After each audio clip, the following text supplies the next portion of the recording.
안녕하십니까, 여러분. 오늘 여러분과 함께 나눌 주제는 진정한 성적 만족과 파트너십의 비밀입니다. 제가 상담실에서 만난 한 내담자의 이야기로 시작해 보겠습니다. 40대 중반에 성공한 사업가 김 사장, 겉으로 보기엔 완벽한 삶을 살고 있었습니다. 좋은 집, 좋은 차, 사업도 번창했지만 그의 결혼 생활은 서서히 무너져가고 있었습니다. 어느 날 그가 제게 털어놓았습니다. 선생님, 아내와의 관계가 너무 메말랐습니다.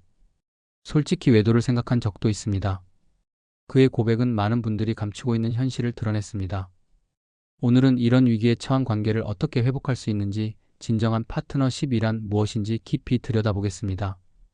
이야기 시작하기 전에 잠깐, 혹시 이런 이야기 마음에 와닿으셨다면 구독과 좋아요, 알림 설정까지 해두시면 다음번엔 더 깊고 따뜻한 이야기로 다시 찾아뵙겠습니다.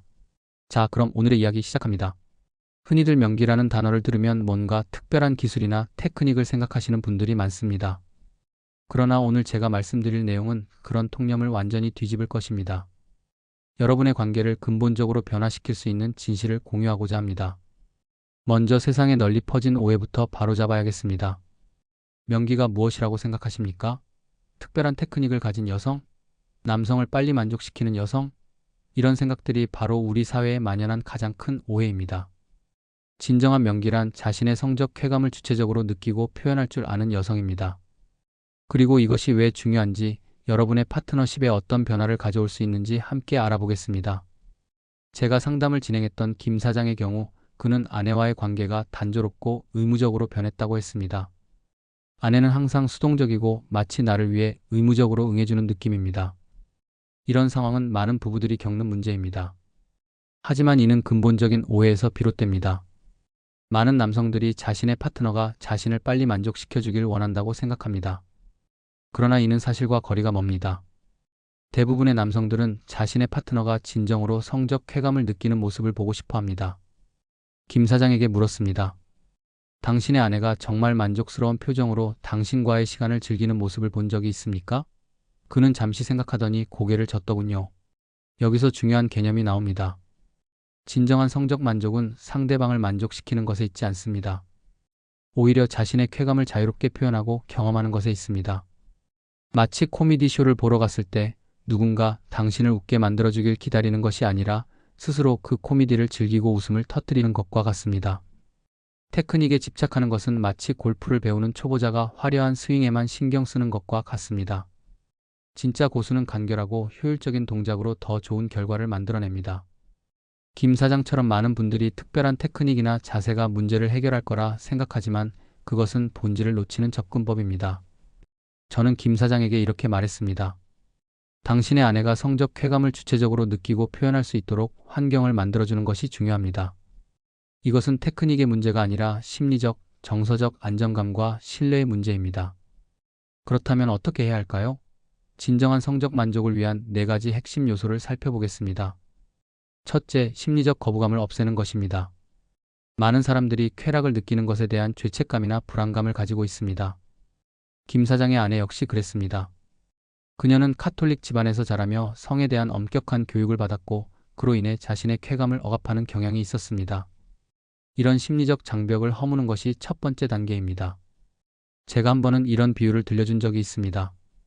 오르가즘은 마치 롤러코스터를 타는 것과 같습니다. 통제력을 잃는 듯한 느낌, 몸과 마음이 하나가 되는 경험, 그리고 절정의 순간 모든 것을 놓아버리는 해방감. 이를 경험하기 위해서는 롤러코스터에 몸을 맡기는 용기가 필요합니다. 많은 사람들이 이 통제력 상실에 대한 두려움 때문에 진정한 쾌감을 경험하지 못합니다. 김 사장 부부에게 제안했던 방법 중 하나는 함께 명상을 하는 것이었습니다. 명상은 현재 순간에 집중하고 판단 없이 감각을 경험하는 능력을 길러줍니다. 매일 10분씩 일주일 동안 함께 명상을 한 후 그들의 친밀한 시간은 훨씬 더 풍요로워졌습니다. 둘째, 애무를 받는 것에 대한 수치심을 극복해야 합니다. 많은 여성들이 자신의 몸을 드러내고 파트너의 애무를 받는 것에 부끄러움을 느낍니다. 이는 사회적 조건화와 깊은 관련이 있습니다. 제가 상담했던 또 다른 부부, 박 씨와 그의 아내의 사례를 들어볼까요? 박 씨의 아내는 항상 불을 끄고 침대에서만 관계를 가지려 했습니다. 그녀는 자신의 몸을 드러내는 것에 큰 수치심을 느꼈죠. 이를 극복하기 위해 그들에게 거울 앞에서 자신의 몸 사랑하기 연습을 권했습니다. 매일 거울 앞에서 자신의 몸을 보며 긍정적인 말을 해주는 것입니다. 나는 아름답다. 내 몸은 소중하다. 나는 사랑받을 자격이 있다 등의 말을 반복했습니다. 한 달 후 그녀는 조금씩 변화하기 시작했습니다. 침실에 작은 조명을 켜놓고 관계를 가질 수 있게 되었고 점차 자신의 몸에 대한 수치심이 줄어들었습니다. 이는 단순한 행동 변화가 아니라 깊은 심리적 변화의 시작이었습니다. 셋째, 다양한 방식으로 쾌감을 느끼는 능력을 키워야 합니다. 여성의 오르가즘은 크게 세 가지 경로가 있습니다. 클리토리스, G스팟, 그리고 자궁을 통한 오르가즘입니다. 많은 여성들이 한 가지 방식으로만 쾌감을 느끼는데 익숙해져 있고 그것만을 고집하는 경향이 있습니다. 이는 마치 레스토랑에 가서 항상 같은 메뉴만 주문하는 것과 같습니다. 세상에는 수많은 맛있는 요리가 있는데 말이죠. 성적 쾌감 역시 다양한 방식으로 경험할 수 있습니다. 이를 위해서는 개방적인 마음과 탐험 정신이 필요합니다. 김 사장 부부에게 감각 탐험 연습을 권했습니다. 한 사람이 눈을 가리고 다른 사람이 다양한 방식으로 파트너의 몸을 탐험하는 것입니다. 이때 중요한 것은 목표 없이 순수하게 감각을 경험하는 것입니다. 이 연습을 통해 그들은 이전에 몰랐던 새로운 감각의 영역을 발견할 수 있었습니다. 넷째, 주체적으로 쾌감을 느끼는 능력을 키워야 합니다. 많은 여성들이 파트너가 자신을 만족시켜주기를 수동적으로 기다립니다. 마치 내가 해봐, 나는 가만히 있을게라는 태도를 취하는 것입니다. 하지만 진정한 쾌감은 자신이 주체적으로 경험하고 추구할 때 찾아옵니다. 저는 이것을 행복의 주인 되기라고 부릅니다. 자신의 행복과 쾌감에 대한 책임을 타인에게 맡기는 것이 아니라 스스로 그것을 찾고 경험하는 것입니다. 마치 자신이 좋아하는 음악에 맞춰 춤을 추는 것처럼 자유롭고 자발적인 경험이 되어야 합니다. 이제 이 모든 요소들이 어떻게 실제 관계에 적용되는지 살펴보겠습니다. 김 사장과 그의 아내의 이야기로 돌아가 보죠. 그들은 제가 제안한 4가지 요소를 실천하기 시작했습니다. 처음에는 어색했지만 점차 서로를 이해하고 소통하는 방식이 달라졌습니다. 김 사장은 아내가 자신의 쾌감을 주체적으로 경험하고 표현할 수 있도록 지지했습니다. 그는 더 이상 자신의 성적 필요를 충족시키는 데 집중하지 않고 함께 경험하는 친밀감에 집중했습니다. 놀라운 일이 일어났습니다. 아내가 변하기 시작한 것입니다. 그녀는 점차 자신의 몸과 감각에 더 연결되었고 자신의 욕구를 표현하는 데 더 편안함을 느꼈습니다. 여보, 이렇게 해주면 좋겠어. 내가 이렇게 하는 것을 좋아해 등의 말을 할 수 있게 되었습니다. 이 변화는 그들의 침실을 넘어 일상생활에까지 영향을 미쳤습니다. 김 사장은 아내가 더 자신감 있고 활기차게 변했다고 전했습니다. 그녀는 가정에서뿐 아니라 사회적 관계에서도 더 주체적이고 표현력이 풍부해졌습니다. 그리고 김 사장 자신도 변했습니다. 그는 더 이상 외도를 생각하지 않게 되었고 아내와의 관계에 더 깊은 만족감을 느꼈습니다. 왜 이런 변화가 일어났을까요? 그것은 성적 패턴이 우리의 일상적인 애착 패턴과 깊이 연결되어 있기 때문입니다. 프로이트가 말했듯이 여성이 오르가즘을 경험할 때 신경증이 사라진다는 것은 단순한 신체적 현상이 아닙니다. 그것은 억압된 감정의 해방, 자신의 욕구를 인정하고 표현할 수 있는 능력, 그리고 건강한 애착 관계의 형성을 의미합니다. 이제 우리가 살펴본 4가지 요소를 일상생활에 어떻게 적용할 수 있는지 좀 더 구체적인 방법을 살펴보겠습니다. 첫 번째 요소, 심리적 거부감 없애기를 위한 실천 방법입니다. 매일 저녁 5분간 감사 일기를 써보십시오.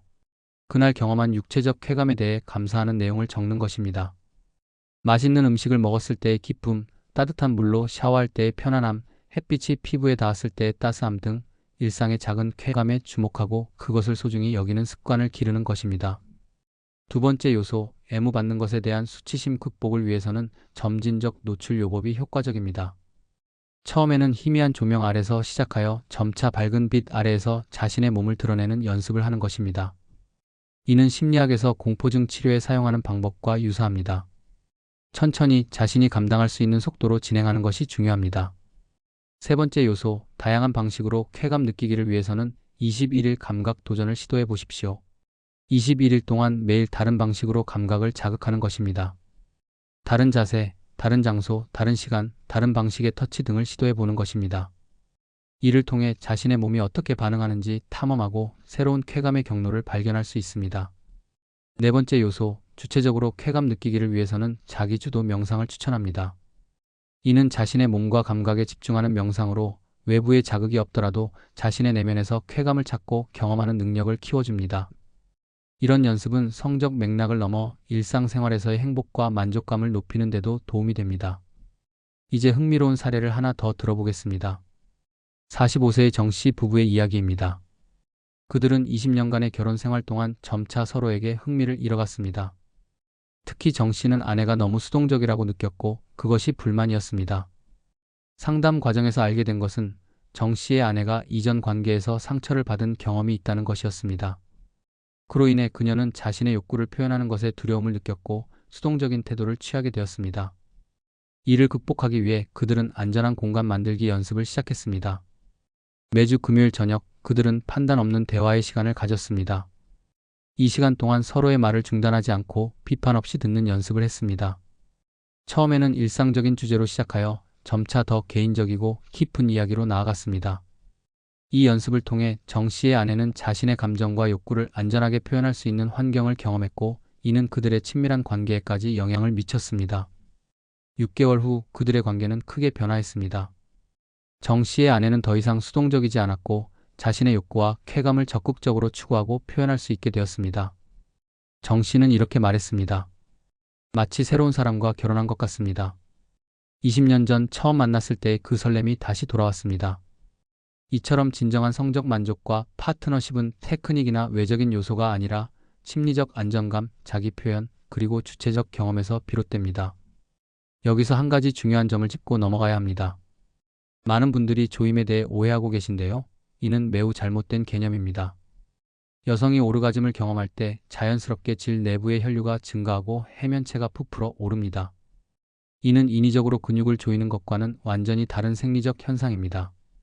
마치 풍선에 물을 채우는 것과 같습니다.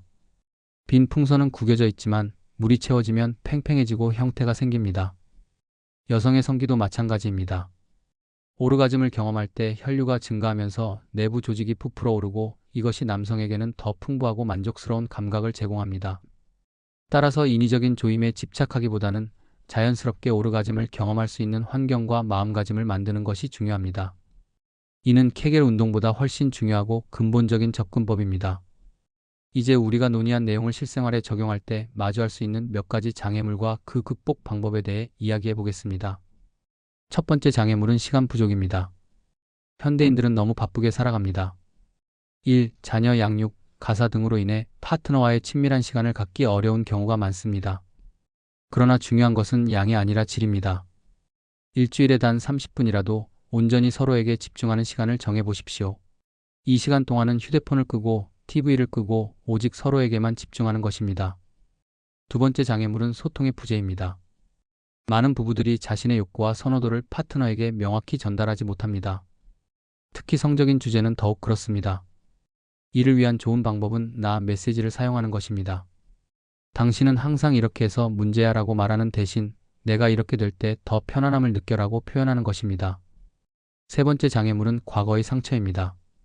많은 사람들이 과거의 부정적인 경험으로 인해 자신의 성적 표현을 억압합니다.